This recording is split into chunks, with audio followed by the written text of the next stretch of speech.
터키 남부 쿠르드족 마을의 이들은 근육은 정상이지만 정신 지체를 겪고 있습니다. 지난 3월 짧은 외신을 통해 전해진 한 가족의 소식.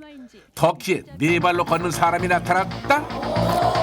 이 충격적인 기사는 유인원의 발견이라는 소식으로 빠르게 퍼져나갔고 세상을 떠들썩하게 했다. 그런데 사람들은 믿을 수 없다고 했다. 이목을 끌기 위한 연기가 아니냐고 파. 저도 좀 연기다. 그렇지. 예. 이 가족의 실체는 무엇일까? 직접 간 거예요, 진짜. 의혹과 추측만 난무하는 이 가족들의 실체를 확인하기 위해 제작진은 터키의 남부 데밀 코낙 귀 마을을 찾았다. 고산지대에 위치한 이 마을은 한 번도 독립적인 국가를 가져본 적이 없는 쿠르드족의 터전이다. 멀쩡한데 두 발로 걸으시는데 다. 양을 치며 생계를 꾸려가는 유목마을. 소박하리만큼 평범한 이 마을에 정말로 네 발로 걷는 가족이 있을까? 제작진은 우선 마을 사람들에게 그들에 관해 물었다. 그들은 저쪽에 살아요. 이 사진이에요. 그럼요. 이 친구가 그 사람들과 친척인걸요. 어렸을 때부터 그랬어요. 네 발로 걸었죠. 저 집이에요. 저기 나무 바로 뒷집이요. 저기 살고 있죠. 네 발로 걷는 가족이 살고 있다는 집. 하지만 네 발로 걷는 사람은 없었다. 행방을 찾을 수 없는 네 발로 걷는 사람들. 제작진은 어렵게 그들의 아버지 만났다. 그런데 Artık hasta oldum düşüyor. 우리는 촬영을 원하지 않아요. 갑자기 너무 많은 사람들이 찾아왔어요. 이젠 우리 아이들을 그냥 내버려 두세요.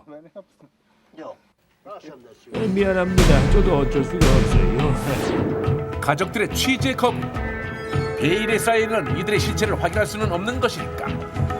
제작진은 수소문 끝에 네 발로 걷는 가족을 처음 발견했다는 한 교수를 찾아갔다. 네 발로 걷는 가족을 1년 동안 지켜봤다는 윤호탄 교수. 그는 네 발로 걷는 가족을 최초로 학계에 보고하며 세상에 알린 주인공이다. 이렇게 세상 밖으로 나온 가족들. 그들은 정말로 네 발로만 걷는 것일까? 두 발로는 걸을 수 없는 것일까? 의문을 제기하는 제작진에게 윤호탄 교수는 동영상을 먼저 보여주었는데 동영상을요. 예. 이 가족과 처음 만난 날의 모습이라는 화면 속의 사람들은 정말로 네 발로 걷고 있었다. 굉장히 힘들어 보이지만 두 다리를 곧게 저분들은 저게 편한 펴고 거죠. 손을 발처럼 사용하고 있는 이들. 이들에겐 손의 존재는 무의미한 듯 보였다. 야, 흉내조차 낼 수 없는 듯한 자세로 돌뿌리가 가득한 흙길을 맨손으로 걷고 달리고 있었는데 계단 오르기 좀 힘들어 하신다. 19살부터 38살에 이르는 이들은 쿠르드족 가정의 19자녀 중 일부. 이들 중 5명이 네 발로 걷고 있는 것이다. 19명 중에 한 가족에게서 단체로 발견된 이상 현상. Kocacak.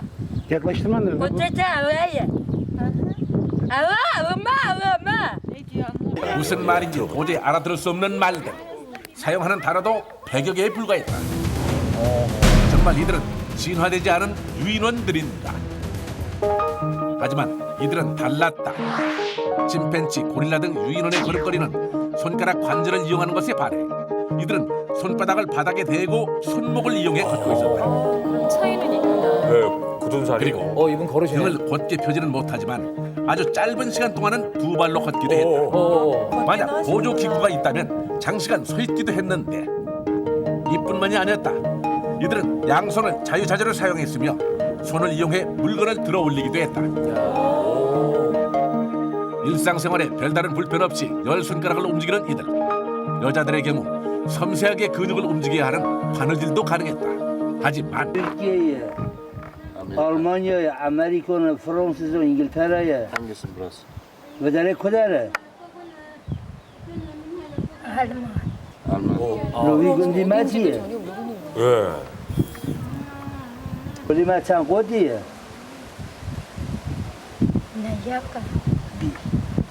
Devamı da Allah'a çağırıyor. 이상적인 대화는 Allah'a yalvarıyor. 그렇죠. He. Ya Allah. 이곳이 어디인지 마을이라는 것이 무엇인지 전혀 알지 못하는 이들. 조사팀은 이 가족들에게 시계를 그려보라고 주문했다. 시계가 무엇인지 전혀 인식하지 못하고 있는 사람들. 혹시 이들에게 정신적인 장애가 있는 것은 아닐까? 우리는 이 가족들을 상대로 MRI 검사를 해봤습니다.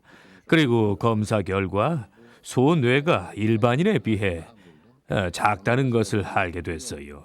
소뇌의 이상이 정신적인 장애를 일으킨 거죠. 네 발로 걷는 가족의 소뇌. 이들의 소뇌는 일반인에 비해 3분의 1 정도밖에 되지 않았다.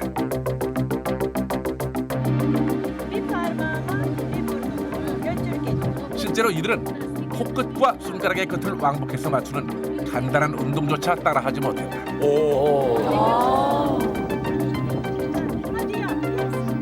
근육과 팔다리의 움직임을 담당하는 소뇌가 이상할 때 이렇게 섬세한 운동이 불가능하다고 한다.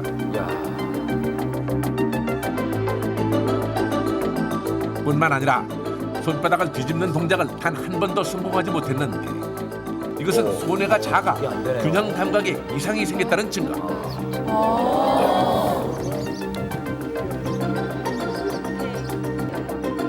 이렇게 균형 감각에 문제가 생기면 중심을 잡지 못하고 술에 취한 듯 휘청휘청 걷게 된다고 한다. 그렇다면 이들이 소뇌 이상으로 균형을 잡지 못해 네 발로 걷는 것은 아닐까? 하지만 이상한 것이 있었다. 소뇌 이상을 겪고 있는 또 다른 형제. 그 또한 손끝 맞추기와 손바닥 뒤집기를 하지 못했다. 소뇌 이상에도 불구하고 그는 분명 두 발로 걷고 있다. 제작진은 네 발로 걷는 원인이 소뇌의 이상 때문만은 아닌 것을 알게 되었다.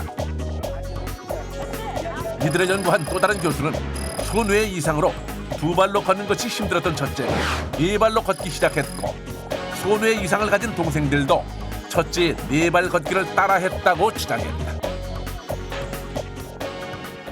만약 동생들이 첫째를 따라했다면 둘째, 셋째, 넷째 모두 같은 현상을 일으켜야 하는 거죠. 하지만 어떤 아이는 네 발로 걷고 어떤 아이는 두 발로 걷고 있어요. 모방 행동이라고 단정 지을 수는 없습니다. 두 발로 걷지만 소뇌 이상을 가진 여덟째. 그는 소뇌 이상을 겪고 있는 6남매 중 둘째이다. 하지만 그는 누나를 따라하지 않았다. 네. 야, 이유가 뭔지 말이죠. 제작진 다시 윤호탄 교수를 찾았다. 네 발로 걷는 가족의 혈액 검사 결과를 확인하기 위해서다. 그가 보여준 네 발로 걷는 가족들의 염색체 검사 결과 무엇인가 이상한 점이 발견됐다. 이유가 있네요. 제작진은 네 발 가족의 비밀을 풀 열쇠가 될 수 있는 염색체 검사 결과를 가지고 국내 의료진을 찾았다. 그리고 새로운 사실을 알게 되었는데 아버지와 어머니의 염색체에 각각 하나씩 존재하고 있는 열성인자. 이 열성인자가 네 발로 걷는 자녀에게서 공통적으로 한 쌍씩 발견된 것이다. 그렇다면 네 발로 걷는 자녀들이 보이는 행동은 부모로부터 물려받은 유전자 때문일까? 이 네 발로 걷는 형질을 일으킨 유전자가 정말로 17번 염색체에 있을지 없을지는 아직까지는 확실치는 않지만 지금까지 연구 결과를 보면 상당히 개연성이 있어 보입니다. 우리는 가계도를 통해 이들의 부모가 오촌 사이이며 부부인 근친 결혼을 했다는 것을 확인했다. 근친 간의 결혼은 열성 유전자가 만나 돌연변이를 일으킬 확률이 높죠. 이들이 네 발로 걷는 이유는 부모의 근친 결혼으로 소뇌와 유전자에 이상이 생겼기 때문이라고 생각합니다. 네 발로 걷는 사람들, 이들의 원인이 무엇인지 아직은 단정지을 수 없다. 하지만 이들은 유인원의 증거도 학기 논란거리도 아닌 우리와 똑같은 이웃임은 변치 않는 사실일 것이다.